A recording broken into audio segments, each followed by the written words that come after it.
How many of us actually can say we actually co-own our family homes, in a sense that you find that your parents passed on and you and your siblings actually now owns that co-own those that family home, right? You find that, let's say, four of you guys, which means that you inherited about 25% of that particular property. Now, now this is the case here. Now, let's say they drafted a will, the parents, and say, when I pass on, I bequeath 25% to each of my children. And then, which means 25, 25, 25, four of you guys. Now, the four siblings, you're still young, maybe, or you don't have kids yet. And you're deciding, listen, let's rather, because I'm working, maybe I'm in a different city, the other one is in a different city, the other one, maybe two of them, they're in the same city. Now you're deciding to say, listen, I think then it's better we sort of demolish the old property, maybe put rentals. Let's say it's even in a township where the demand for multi-let and rental rooms is actually higher, and you guys see business feasibility. Now, how many of us can actually think about that? Which is great. Perfect. Now, where I'm going with this, I'm going through succession planning that I want you to think about. I want you to think about whether you should be doing that through a trust or a company.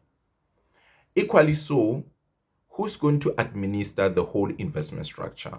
If you're going to put this property, using it, transferring it from your personal names into the trust, what are the tax implications? That's what you need to think about.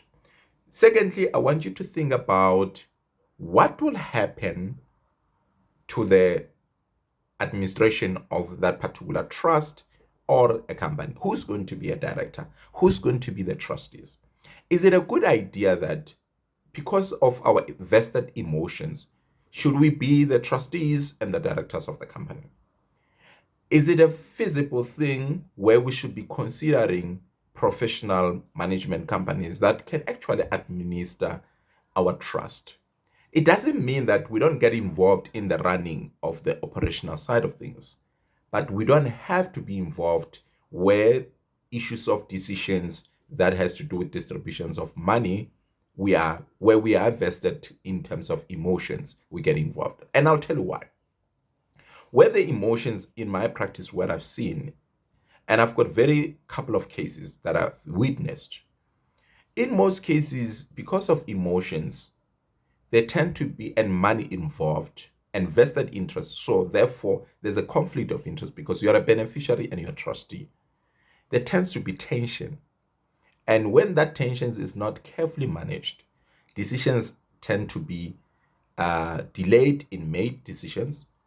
Compliance suffer as a result, and that could lead potentially to tax problems because non-compliance can result in huge penalties. And that's exactly what I've seen. But equally so, sound financial decisions don't necessarily be made because some of those decisions, when people are trustees or directors, they may be influenced by their personal circumstances because very knowing willingly that if they make a decision to distribute something, that could actually help them to solve their personal circumstances or problems. And that is one of the things that I always say when it comes to investment structures like that, it's always advisable to consider having maybe more independent people sitting there as trustees that has nothing to do with being vested, having vested interest in the trust. Therefore, their decision probability of them making sound decisions and investment decisions in the main, chances are that they'll make sound decisions as compared to where people are conflicted. So now let's then also answer the question or say, should we then do that redevelopment in a company or in a trust? One of the things that you also needs to consider is what will you be doing with that money? If that money that you are going to be generating in after redeveloping that property, what will you be guys doing? Is it something that you're going to reinvest and build some sort of a family fund or family bank, if I may use that terminology? Or is it something that you're going to distribute so that you guys can take care of yourself. Because you may find that you don't have sufficient income on your own respective, therefore you need something. Then that could be actually be incorporated in the decision making before the money is involved. But also, when you think of succession, because think about it, when we are four of us, we're going to have our own bloodlines, which means that we're going to have our own kids whose kids are going to actually be in charge of the administration of such investment structure. This is where the succession battles tend to emerge. Because the other one could say, but my child should be the one being the CEO. Imagine if these particular companies start to grow. And this is why the formulation of family offices, those who are in the money, tends to emerge, where people avoid tensions, family squabbles, and they consider an external person who can run that family business. And that means that those family members then just sit back and become shareholders or beneficiaries if there's the trust in the question. And that could help a lot to deal with family succession battles, where others think that they are suitable or equally equipped to run that particular investment structure. But how do you prevent such? You can actually think about it in such a way that you incorporate these things in the memorandum of incorporations. You incorporate these things, principles, values, and controls within the trust deed, and prohibit certain people to be trustees or directors. But you need to ensure that it's obviously not unconstitutional, but it's guided by the wishes of the founders of that particular investment structure. You see how intense and careful consideration is necessary when you're going to build family wealth. Let me know, what have you done in your own way of trying to do family bank as a result of turning this family home into something that is actually substantial, because in most cases we inherit these entities, or rather we inherit these properties from our parents having fully paid up in most cases.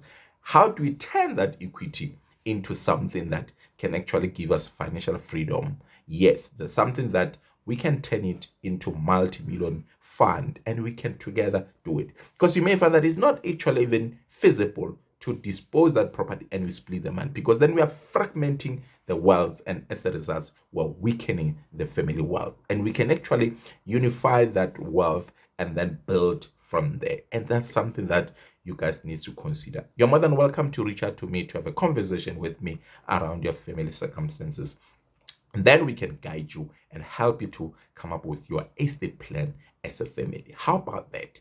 You know how to do. Just reach out to me. The details are on my profile, and then let's have a conversation. Or of course, you know your neighbor, your friends who might be going through the same issue. Let me know, and then we'll take it from there. Okay? Good luck.